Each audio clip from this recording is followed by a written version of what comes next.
बिस्मिल्लाहिर्रहमानिर्रहीम, अस्सलाम वालेकुम। Welcome to voices of the world. मुझे कहते हैं राजा ज़ोई बक्सीर। नाज़रीन, वाओ एक ऐसा प्लेटफॉर्म है जो रियासत जम्मू और कश्मीर और पाकिस्तान समेत दुनिया भर से ऐसी मुस्तनिद ख़बरों को आप तक पहुँचाने का ज़िम्मेदार है जो कौमी मीडिया दिखाने से गुरेज़ा है। वाओ को ये एज़ाज़ हासिल है कि वो उर्दू और अंग्रेज़ी ज़बान में ऑडियो वीडियोज़ की अशात के साथ गैर जानिबदार तज्ज़िया और तबसरों को तहकीकाती साफ़त के आइन मुताबिक बनाकर हर दो जानिब के पहलू से आगाह रखने के लिए सरगर्म है।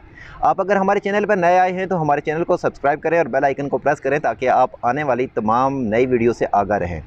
नाज़रीन, आज मैं मौजूद हूँ आज़ाद कश्मीर की तहसील दिरकोट में और मेरे साथ जो आज शख्सियत मौजूद हैं इनका मैं तारफ़ करवाता चलूँ तो मौलाना अतीक इनका नाम है। ना सिर्फ दीनी मालूमात रखते हैं बल्कि सोशल सेक्टर में भी इनका बड़ा काम है और बड़ा नाम है। जनाब, आपकी कीमती वक्त का बेहद शुक्रिया।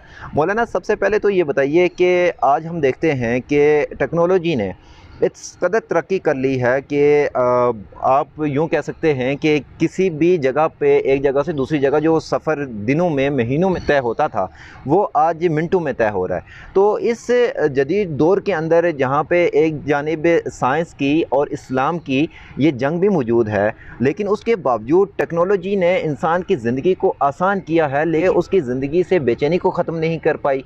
साइंस और टेक्नोलॉजी इंसान की ज़िंदगी के अंदर सुकून नहीं ला सकी। तो आखिर इसकी वजह क्या है कि आज की इस दौर के अंदर नफ्सा नफसी का आलम है, भाईचारा नहीं है, मोहब्बत का पैगाम कहीं से नहीं आ रहा। तो इस सब की बुनियादी वजह क्या है? सबसे पहले आपके तमाम नाज़रीन और सामीन को मेरी तरफ़ से अस्सलाम वालेकुम व रहमतुल्लाहि व बरकातहू। ज़ोएब, आपका बहुत शुक्रिया कि आपने मुझे अपने कैमरे की ज़ीनत बनाया ताकि मैं अपने नाज़रीन, आपके नाज़रीन और सामीन के सामने अपना इज़हार ख़याल कर सकूं।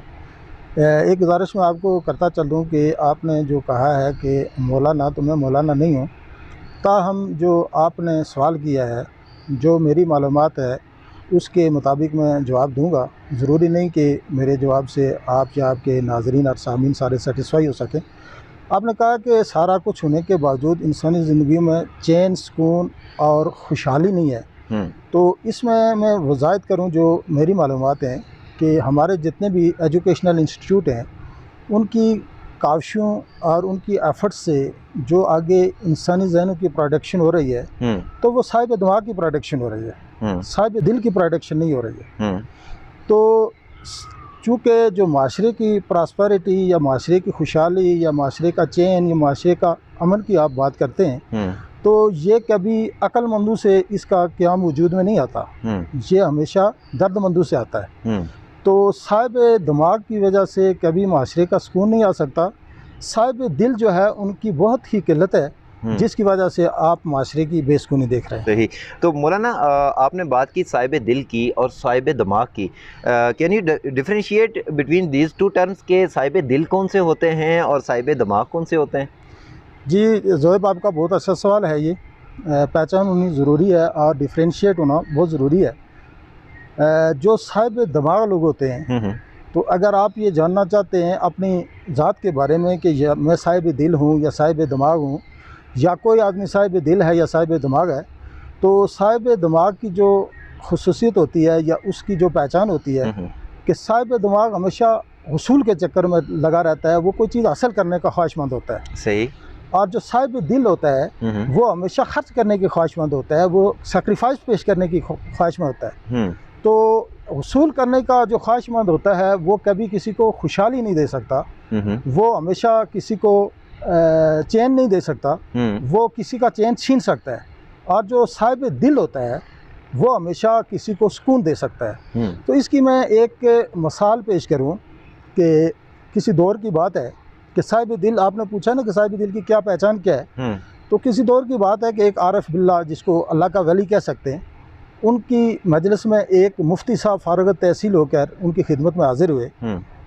तो कि मैं कुछ हकीकी तौर पर अल्लाह के इश्क के मुतलाशी थे कि मैं कुछ आरिफ बिल्ला से सीख लूँ, रूहानियत सीख लूँ। अब रूहानियत को बाद लोग मानते ही नहीं हैं।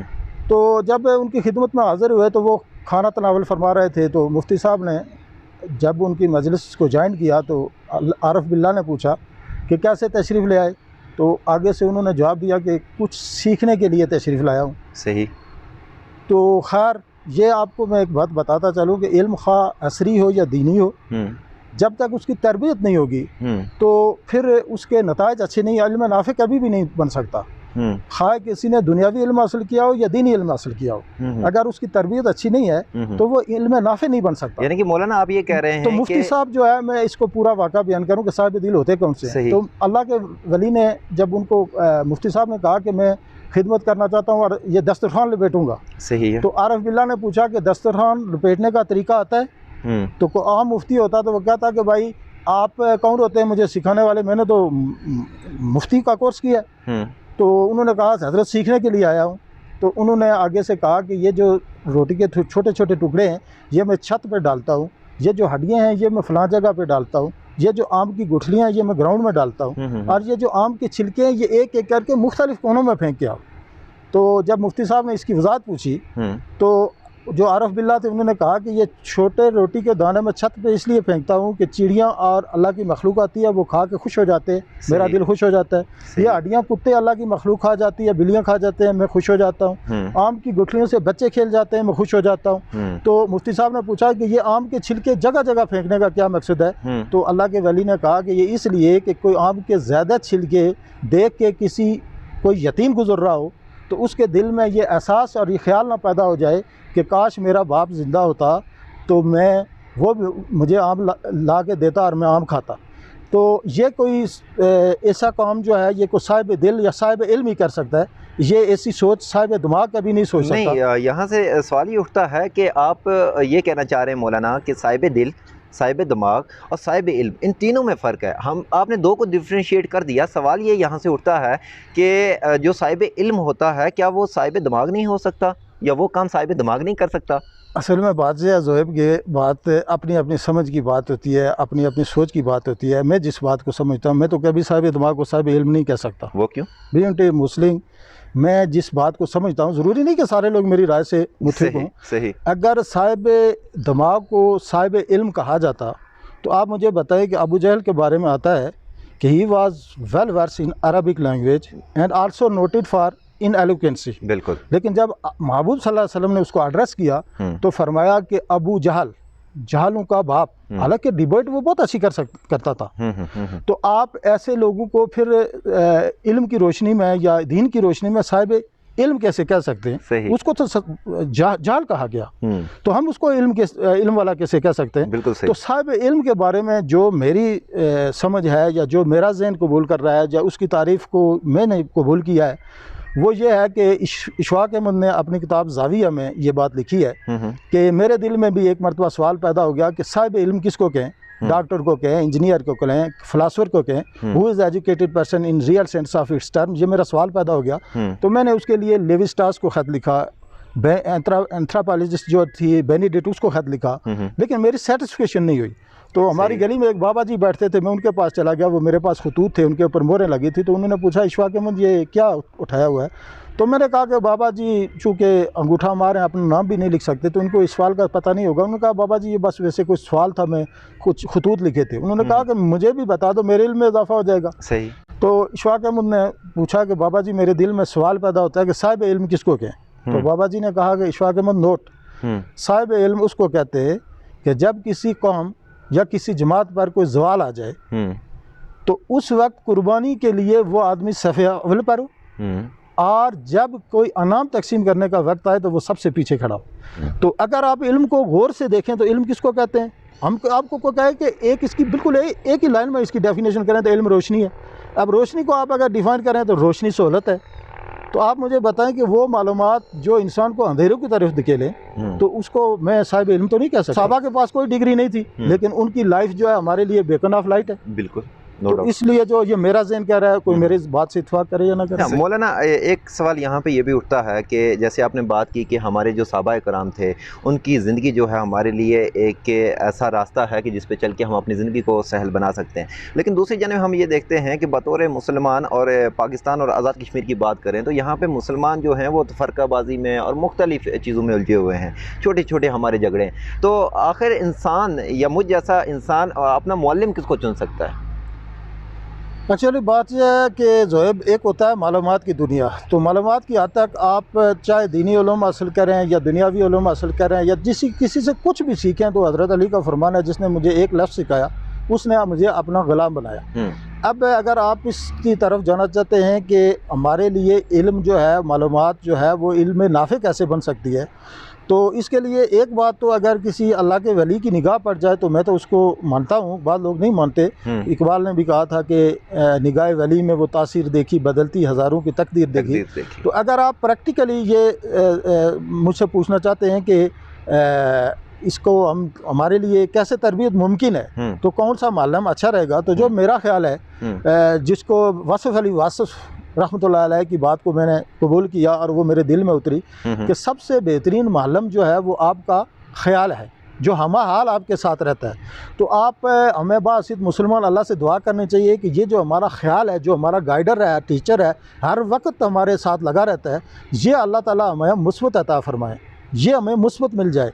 ये अगर हमारे मुस्बत पहलू पे रहनुमाई करना शुरू करे तो हम मुस्बत सोच की तरफ चले जाएं और हमारे काम मुस्बत हो जाएंगे। अगर ये हमारा नेगेटिव हो जाए तो इसके अंदर नेगेटिविटी आ जाए तो फिर हमारे अमल भी नेगेटिव हो जाएंगे। और जो ख्याल है, जो सोच है, ये बुनियाद है। अगर सोच अच्छी है, आपका आइडिया अच्छा है, आपका ख्याल अच्छा है, आपका इंटेंशन अच्छा है, तो इसका मतलब है कि आप बिल्कुल ठीक हैं। इसलिए मेरे ख्याल से मुझे सही तरीके से याद नहीं, हज़रत अली रज़ी अल्लाह ताला अन्हु का कौल है या किसी का किसी और का है कि अच्छा ख्याल, अच्छी सोच, ये इसका इनाम जो मिलता है ये अच्छे अमल से भी ज़्यादा मिलता है। पहली बात इसलिए कि अच्छा आपकी सोच, आपका ख्याल ही आपको किसी अमल की तरफ गमज़न करता है। तो अगर इसके अलावा जो अच्छी सोच है उसके अंदर रियाकारी नहीं होती, आपके अच्छे अमल के अंदर रियाकारी भी हो सकती है। तो इससे आगे बहरहाल ये है कि आप माशाल्लाह ज़ोएब सवालों के अंदर सवाल करते रहेंगे तो मेरे लिए मुश्किल भी हो जाएगी। मैंने आपको पहले वज़ाहत किया कि मैं कोई इतना इल्मी आदमी भी नहीं हूँ, इतना दीनी आदमी भी नहीं हूँ। तो आप जिस शख्सियत के फ़र्जंद हैं वो हमारे इलाके की एक जीनियस शख्सियत है, तो आपके अंदर भी वो सलाहियतें देख रहा हूँ। इसके ऊपर मैं आपको मुबारकबाद भी पेश करता हूँ कि अल्लाह ताला आपको इसमें मज़ीद तरक्कियाँ और कामयाबियाँ नसीब फरमाए और पॉजिटिव बुनियादों पर ये काम करने की तौफीक नसीब फरमाए। तो सवालों के ऊपर सवाल आप करते रहेंगे तो मेरे लिए खासा मुश्किल हो जाएगा। अच्छा, बहरहाल जहाँ से बात शुरू हुई थी हम उसी तरफ लेके जाते हैं। आपने इंटरव्यू के आगाज़ में कहा कि आप मौलाना नहीं हैं, तो सवाल ये है कि मौलाना वाला बेस क्यों है? फिर ये ज़ाहिरी दिखावा जो आपने आपका नज़र आ रहा है, तो आखिर इसमें ये कौल फेल में ये इतना बड़ा तज़ाद क्यों है? एक्चुअली बात से है जो है कि ये हमारी उम्मत मुस्लिमा की मैं समझता हूँ कि बदकिस्मती है। बात यह है कि मेरा जो औलिया है ये कोई उलमा का औलिया नहीं है, क्योंकि मैंने हदीस की किताबों को जहाँ तक पढ़ा, उलमा कराम से ये मैंने सुना कि आप सल्लल्लाहु अलैहि वसल्लम की ज़िंदगी का जो मामूल था वो था इमामा, उनकी ज़िंदगी का मामूल था। सही, सारी ज़िंदगी उन्होंने इमामा पहना। अब इमामा पहनना उलमा के लिए ज़रूरी नहीं, बल्कि जिसने आमना के लाल का कलमा पढ़ लिया, ला इलाहा इल्लल्लाह मुहम्मद रसूलुल्लाह पढ़ लिया, तो दुनिया का जो वजह कायनात है तो हम उसको अपना नमूना बनाएं, उसको आइडियल बनाएं। या आप देखें सियासी लोगों के लिए कोई किसकी पट्टी लगा के फिरता है, कोई क्या स्टाइल बनाता है, फिल्मी अदाकारों का बनाता है। तो बाहसीत मुसलमान हमें उस नबी की सुन्नतों को अपनाना चाहिए, ये कोई उलमा की बात नहीं है। उसके बाद दाढ़ी है, ये भी तमाम अंबिया की सुन्नत है। उसके बाद ये लिबास है, तो वाइट लिबास जो है ये नबी सल्लल्लाहु अलैहि वसल्लम की सुन्नत है, और ढीला खुला लिबास पहनना ये उलमा की नबी सल्लल्लाहु अलैहि वसल्लम की सुन्नत है। ये कोई उलमा के लिए ज़रूरी नहीं, ये उलमा की पहचान नहीं है, बल्कि ये हर मुसलमान को नबी सल्लल्लाहु अलैहि वसल्लम की ज़िंदगी को आइडियल बनाकर उन चीज़ों को अपनाने की कोशिश करनी चाहिए। ये कोई उलमा का लिबास नहीं। सही मौलाना, आपकी कीमती वक्त का बेहद शुक्रिया। नाजरीन, आज का एपिसोड यहाँ पे ख़त्म होता है। बस जाते हुए हमेशा की तरह आपसे एक ही बात तो कहनी है कि हद नज़र से आगे ज़िंदगी अब भी मुस्कुराती है। मेरा पैगाम तो मोहब्बत है, जहाँ तक पहुँचे। फ़ी अमानिल्लाह।